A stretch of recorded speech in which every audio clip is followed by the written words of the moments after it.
ગઈ તારીખ 9/5/2024ના રોજ પાંડેસરા પોલીસ સ્ટેશન ખાતે એક ફરિયાદી બહેને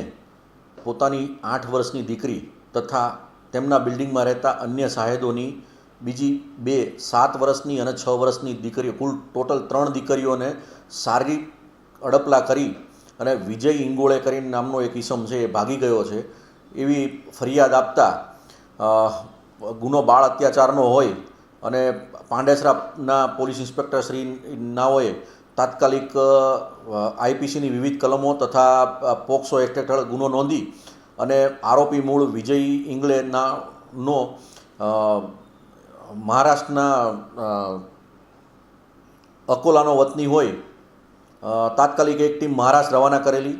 અને બીજી 3-4 ટીમો જે લોકલ પાંડેસરાના વિસ્તારો છે તેમાં આરોપીની તપાસ કરવામાં આવેલી. દરમિયાન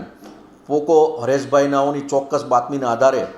આ વિજય ઇંગોળેની ધરપકડ કરવામાં આવેલી અને મુદ્દત અંદર નામદાર કોર્ટમાં મોકલી આપવામાં આવેલ અને હાલ એ જ્યુડિશિયલ કસ્ટડીમાં છે.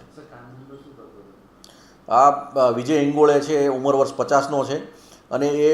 વોચમેન તરીકે કામ કરતો હતો. આનંદો હોમ્સ ડુંડી ગામ ખાતે એમના 2 દીકરા રહે છે, ત્યાં એ જમવા માટે જતો હતો અને એ દરમિયાન આનંદો હોમ્સના પાર્કિંગમાં એણે આ કાંડ કરેલું છે.